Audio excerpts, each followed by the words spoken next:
Hey there, it's Shauna. So this video came about because I was thinking in the shower this morning about what it is that people really want. And I was thinking about the things that people will often ask me about when they come to me for an astrology reading, and just what people talk to me about in general, like everyday things. And these are the things I think about while I'm in the shower. And I realized that a major theme is that people, we, myself included, we really want to know what is the best thing for us. We want someone who is qualified to tell us, okay, this is the best path for you, this is the best way to make this decision, this is the best, this is the most lucrative, beneficial, prosperous path to take. And what's cool is astrology can help with this, and there's a variety of different things that I would look at when someone comes to me in the context of wanting an astrology reading. I would look at that person's birth chart and the transits that they're having, and I would even maybe pull like a question, what's called a horary chart. But I wanted to share with you because I was really thinking, I was like, okay, but how can you do that like right now without having to get an astrology reading every time that you want to make a decision? And astrology can help us do this in like a day-to-day kind of context, and you don't have to be an astrologer to have astrology as a tool for you to make decisions on what's best for you. And like I'm titling this video, how can you really get that instantaneous clarity by using something like astrology? And so one of the main things that you can look at is the lunar cycles. And so this is important because the lunar cycles give us this symbolic feeling of the ebb and flow and how the energy is just flowing. And so we can look at the flow of the lunar cycle being when the lunar cycle is waxing, when the moon is growing, which is from the new moon to the full moon. That's a time of being more extroverted and doing things out in the world and taking chances, taking risks. It's a time of like accumulation. It's a time of doing things. And in contrast, in the waning cycle, when the moon is starting to become smaller, so from the full moon until the next new moon, it's a time of letting things go, letting things slide. It is a time of sharing, but it's also a time of like shedding and letting go of things. And so I would say, to use like a hypothetical example, a real life example, is if someone is like wanting to look for a new job and they want to start putting their resume out, I would say, okay, listen, the best time for you to do this is during the waxing cycle. The best time to do this is to put your name out there and to actually apply for jobs is going to be the time between a new moon and a full moon. And I would be especially like that point leading up to that full moon, I'd be really curious on if that person starts to hear back or not.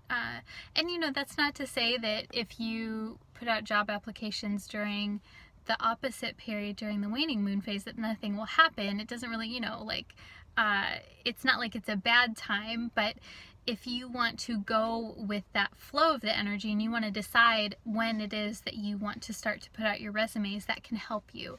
And so that's the first thing, is just to look at the lunar cycle. Like, what is the flow? Is it outward, which is waxing, or is it waning, which is inward? And another thing that I want to, so the reason why we look at the lunar cycles is because it rules the emotional tone of life, the emotional tone of humans.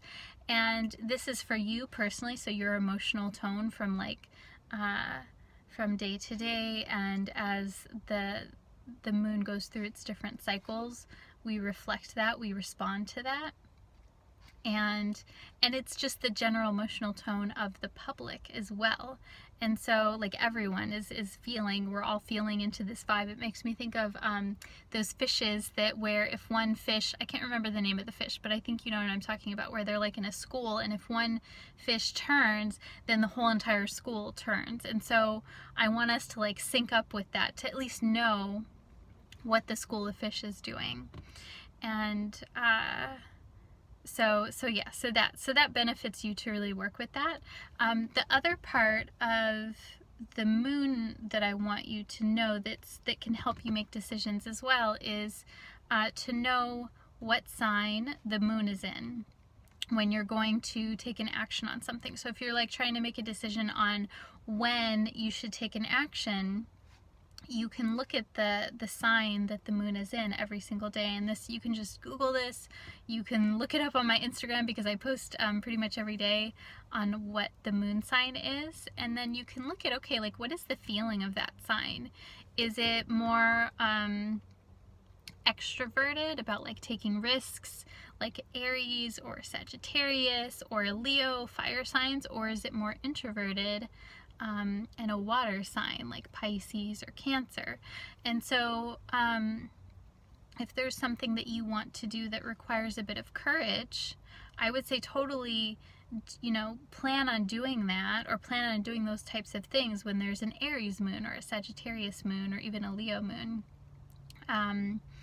And if, you know, if you feel like there's something that you need to do as far as like submitting a proposal, or asking someone a question, like those are really good times when the moon is in like a communicative kind of sign, like Gemini or Virgo or something like that.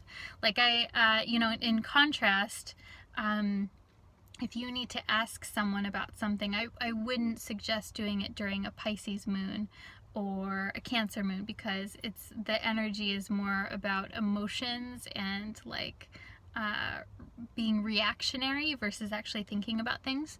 And so again, that's not to say that you need to like that you can't ask someone something if the moon is in Pisces or the moon is in Cancer, but it helps you to really like get very clear on like, okay, this is what the energy like, and this is what I'm going to do. And it helps with timing and things like this. So those are two ways. Oh, and then the last thing that I wanted to leave you with is if you are either watching an astrology forecast, or if you're looking up your personal horoscope for your sign, I want you to really pay attention to the planets that person talks about. And so on my weekly video, I talk about the planets, and then you know, other horoscopes out there, or even if you get an astrology reading and your astrologer tells you about the planets that are influencing you at this time, I want you to really feel into what is the symbolism behind these planets? What is the personality of these planets? And then how can you embody that? How can you like take on that energy? And this brings clarity, because it helps you to do things from the inside out, so that it doesn't feel like things are affecting you, like you're the victim of something, or like something is exerting itself on you. It's like you're taking on this energy, and it's energy that's already inside of you in the first place, and it's just being activated by this planet. So I'll give you an example. So this coming week, coming up, March 5th through 11th, we'll have Mercury square Saturn. And so this is a great opportunity to embody Saturn energy. And Saturn is about devotion, it's about responsibility, it's about structure, it's about limitation. Saturn is very much associated by time, because time is the one thing that we can't get back. You know, we only have so much of it. It is precious. And so so what I would say to someone you know, that is trying to make a decision this week, or is like going through some type of